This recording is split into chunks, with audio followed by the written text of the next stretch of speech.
লাব্বাইক আল্লাহুম্মা লাব্বাইক ধ্বনিতে মুখর আরাফাতের ময়দান, গুনাহ মাফ ও আল্লাহর রহমতের প্রত্যাশা সমবেত মুসল্লিদের।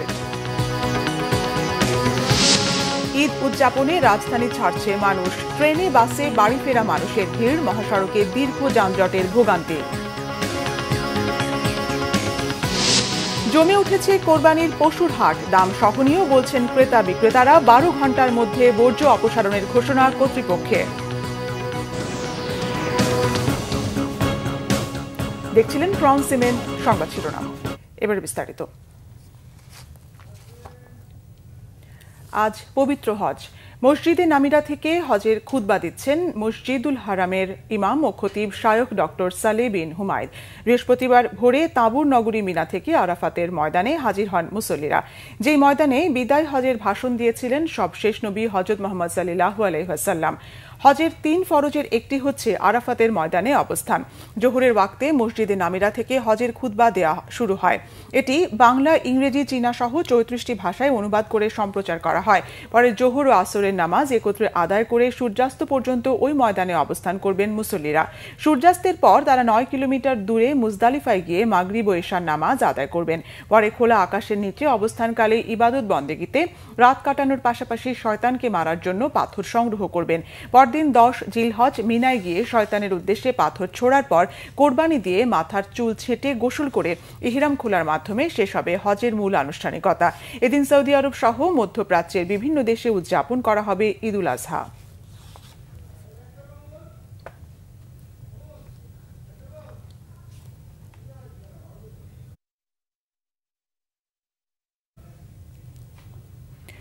ঈদে ট্রেনে ঘরমুখো মানুষের চাপ থাকলেও নেই ভোগান্তি। রাজধানীর কমলাপুর রেলওয়ে স্টেশনে সকাল থেকে উপচে পড়া যাত্রী নিয়ে নির্দিষ্ট সময়ে গন্তব্যে ছেড়ে যাচ্ছে ট্রেন।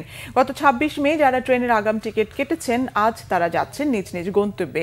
পরিবার পরিজন নিয়ে সবাই ছুটছেন বাড়ির পথে। পূর্বাঞ্চল ও পশ্চিমাঞ্চল সহ এবারের ঈদ যাত্রায় সর্বমোট 55 জোড়া বিশেষ ট্রেন দেশের বিভিন্ন গন্তব্যে ছেড়ে যাচ্ছে। দেওয়ানগঞ্জের উদ্দেশ্যে সকালে 7:30টায় কমলাপুর রেলওয়ে স্টেশন থেকে ছেড়ে যায় তিস্তা এক্সপ্রেস।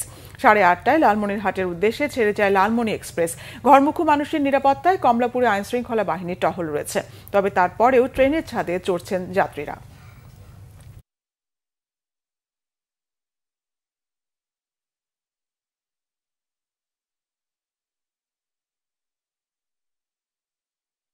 না, কোনো ভ্রমণে দেখতেছি না, সামনে কি হবে। আমি তো খুব আরামে উঠলাম। কোনো শিডিউল বিপর্যয় নাই, রাইট টাইমেই আছে ট্রেনটা, তো আমি সিটে এসে বসতে পারছি এই মুহূর্তে। আমরা ঈদে বাড়িতে যাচ্ছি, বাচ্চা কাচ্চা নিয়ে ভালোভাবে যাচ্ছি। আমি আমার বাবা মার সাথে আমার দাদু বাড়ি যাচ্ছি করতে। সুন্দর, ঠিক আছে, কোনো ট্রেনের বিপর্যয় নাই এবং আমরা যে যাত্রাটা করতেছি এতে আমরা খুশি।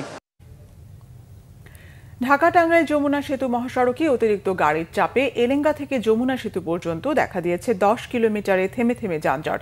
ভোগান্তিতে ঈদে ঘরমুখো যাত্রীরা। বৃহস্পতিবার ভোর থেকে মহাসড়কের টাঙ্গাইলের অংশে যানজটের সৃষ্টি হয়। মহাসড়কের বেশ কয়েক জায়গায় গাড়ি বিকল হওয়ার কারণে দীর্ঘ এলাকা জুড়ে যানজটে ঘরমুখো মানুষ চরম দুর্ভোগে। পুলিশ জানায়, হঠাৎ মহাসড়কের অতিরিক্ত যানবাহনের চাপে যমুনা দিয়ে সিরাজগঞ্জ অংশে গাড়িগুলো ঠিকমতো যেতে পারছে না।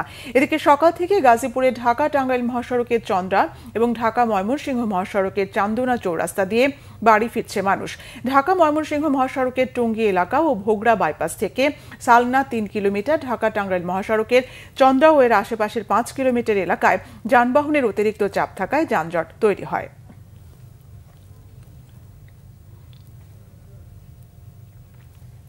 মহাসড়কে যানবাহনের জটলা সৃষ্টির কারণ হিসেবে ঈদের আগে ছুটি কম থাকা এবং মহাসড়কে যানবাহন থামিয়ে যাত্রী ওঠানোকে দায়ী করলেন পুলিশ মহাপরিদর্শক বাহারুল আলম।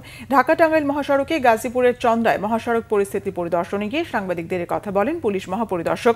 জানান, যাত্রীরা মহাসড়কের উপরে এসে গাড়িতে উঠছে এবং ঈদের আগে মাত্র 2 দিন ছুটি থাকার কারণে মহাসড়কের বিভিন্ন জায়গায় যানবাহনের জটলা সৃষ্টি হচ্ছে। আর এ কারণেই যানবাহন চলাচল করছে ধীর গতিতে। যানবাহন ও যাত্রীদের নিয়ন্ত্রণ করতে অনেকটা বেগ হচ্ছে। এজন্য গাজীপুরের বিভিন্ন অংশে মহাসড়ক থেকে যাত্রীদের সরিয়ে ফুটপাত ব্যবহার করছে অতিরিক্ত পুলিশ মোতায়েন করা হয়েছে। কষ্ট হলেও যাত্রীদের নিরাপদে বাড়ি পৌঁছে দিতে আইনশৃঙ্খলা বাহিনীর সদস্যরা তৎপর রয়েছে বলেও জানান আইজিপি। বৃষ্টি কাদা উপেক্ষা করে সকাল থেকেই জমজমাট রাজধানীর কোরবানির পশুর হাটগুলো। ক্রেতা বিক্রেতারা বলছেন গত বছরের তুলনায় এবার দাম সহনীয়, চাহিদা বেশি ছোট দেশীয় গরুর। শেষ 2 দিনে বেচাকেনা বেশি হবে এমন প্রত্যাশা হাট সংশ্লিষ্টদের। সকাল থেকে গুড়ি গুড়ি বৃষ্টি, কাদা জমেছে গরুর হাটে, ছাতা মাথায় ক্রেতা বিক্রেতারা। তবে এর মধ্যেও চলছে দর কষাকষি। শেষ সময় এসে জমজমাট তেজগাঁও শিল্প এলাকার গরুর হাট। দেশের বিভিন্ন জেলা থেকে কোরবানির পশু নিয়ে হাটে এসেছেন ব্যবসায়ীরা। গরু বেশি থাকায় হাটের সীমানা ছাপিয়ে আশেপাশের রাস্তাতেও দাঁড়াতে বাধ্য হয়েছেন অনেকে। বিক্রি নিয়ে মিশ্র প্রতিক্রিয়া তাদের। রাজধানীর বিভিন্ন প্রান্ত থেকে এখানে আসা ক্রেতারা বলছেন গত বছরের তুলনায় এবছর গরুর দাম কিছুটা সহনীয়। হাট সংশ্লিষ্টরা বলছেন ঈদের আগে আগে সবচেয়ে বেশি গরু বিক্রি হবে এমনটি প্রত্যাশা তাদের। কোরবানির পশুর বর্জ্য 12 ঘন্টার মধ্যে অপসারণ করা হবে জানিয়েছেন ঢাকা দক্ষিণ কর্পোরেশনের প্রশাসক মোহাম্মদ শাহজাহান মিয়া। বৃহস্পতিবার সকাল 10টায় জাতীয় ঈদগাহ পরিদর্শনে এসে তিনি বলেন বর্জ্য অপসারণে 10,000 পরিচ্ছন্নতা কর্মী এবং 200টি ট্রাক প্রস্তুত রাখা হয়েছে। ঈদ জামাত, কোরবানির হাট ও বর্জ্য ব্যবস্থাপনার জন্য সংশ্লিষ্ট কর্মকর্তা কর্মচারীদের ঈদের ছুটি বাতিল করা হয়েছে। এবারের ঈদের প্রধান জামাত হবে জাতীয় ঈদগাহে সকাল 7:30টায়। 35,000 মুসল্লির একসাথে নামাজ আদায়ের ব্যবস্থার কথা জানান শাহজাহান মিয়া। নিরাপত্তার স্বার্থে মুসল্লিদের জায়নামাজ নিয়ে আসার অনুরোধ করেছেন প্রশাসক। এদিকে নগর ভবনের বর্তমান অবস্থায় জনগণের ভোগান্তির কথা স্বীকার করেন তিনি। সিটি কর্পোরেশন খোলা রাখা না রাখার বিষয়টি রাজনৈতিক সিদ্ধান্ত বলে শাহজাহান মিয়া জানান।